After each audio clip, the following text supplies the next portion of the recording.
Hi guys, I'm Yinky. You're welcome to today's tutorial, and here I'll be showing you how to make a lacing rope for your corset dresses. So here, this is the one I made, and I'll be showing you how to finish both ends in this tutorial. So this tutorial is a very special tutorial because I'll be teaching you the method you can use to make your rope in such a way that the stitching lines will not be showing in front. It can be as long as you want it, and it can be as tiny as you want it. So this is an archaic way of making a lacing rope. So maybe you've been making your lacing rope like this, wherein your stitching lines will be visible on the right side of the fabric. It's a no. So here I'll be showing you how to make your lacing rope in such a way that you won't be running your stitches here on the right side like this. So here in this tutorial, you're going to get a turner.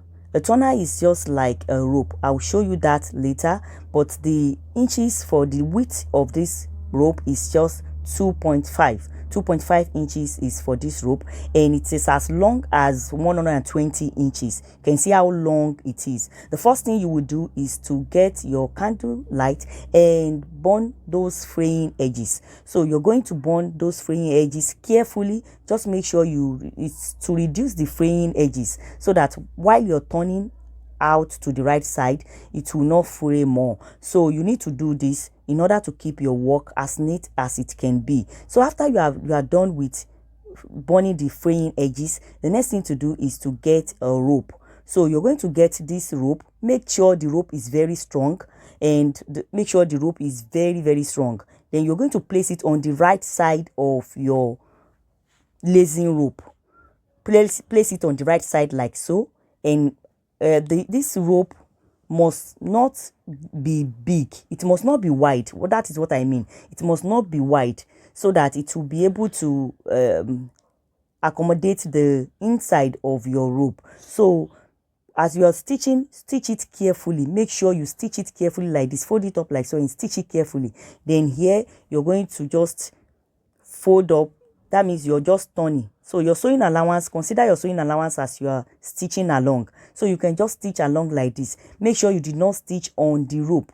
Make sure you push the rope to the side, and don't stitch on the rope till you get to the end. So I'll just go ahead like this, and as you are stitching, make sure the rope is very long. And even if the rope is not long, you can be pulling it as you're stitching. So but it's preferable to get a very long rope. So that means your rope determines the width of your lacing rope. The rope that you use as a turner, determines the width of your lacing rope. So if you want your lacing rope to be very tiny, get a very tiny turner. Get a very tiny rope that you're going to place inside. So right now I'm going to pull it. I'm trying to pull the rope out. So the rope that has been inserted in will be pulled out right away. So here you can use a kind of turner. I will use the edges of my scissors to push the rope inside more, to just turn it like 2 or 3 inches thereabout, so that I will make sure that the rope has gone inside, and this will be more easier for you to be able to pull the rope out out on the other edge. So I will now go to the other edge. Having done this, I will go to the other end and pull the rope out. That is why I told you from the beginning of the tutorial that make sure the rope is well stitched, so that while you are pulling it, it will not cut, because if it cuts, you're going to start from the beginning again. So you need to be so very careful. So I will be doing this. Just do it carefully, pull it out carefully. So the rope is just serving as your turner in this tutorial. So pull the rope out very carefully. So after you pull it out, then you can go for your ironing.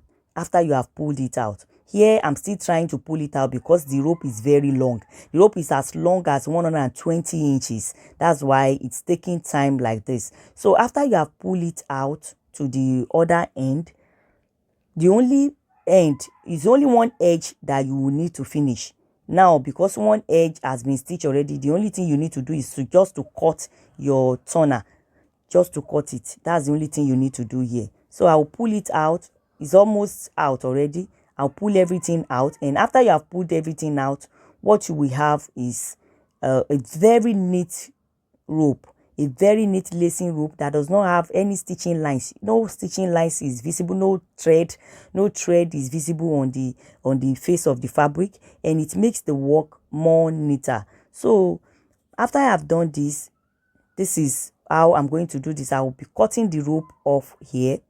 I'll make sure everything has been torn out and cut the rope carefully. So it's preferable if you can get the color of thread, the color of your rope. Instead of using pink here, if I use a burgundy or the color of this lacing rope, it won't be visible by the time I cut it neatly. I hope you understand what I am trying to explain here. And this other edge, you're going to get your needle and thread. Get your needle and thread. Turn like half of an inch inside on both edges. With your scissors, you can push it in, and you're going to do your tacking neatly. You're going to do your tacking neatly in the here. So what I'm trying to do here is to tuck in the half of an inch and tack it neatly with my needle and thread. So after I have done this, the next thing to do is to press very well. Go and iron it very well so that it will be neat. So this is the result. You can see how beautiful it is. So like I told you the other time, that if you want your lacing rope to be tiny, all you need to do is to get a turner that is tiny. Make sure the turner, that the rope you want to use to turn it, that is inside, is tiny, and that is what I'm trying to explain here. You can see here that the rope inside is very tiny. That's why the result is not as wide as the purple color. So what we have here is tiny. You can still make it more tinier than this. So we have come to the end of this tutorial, and I will see you in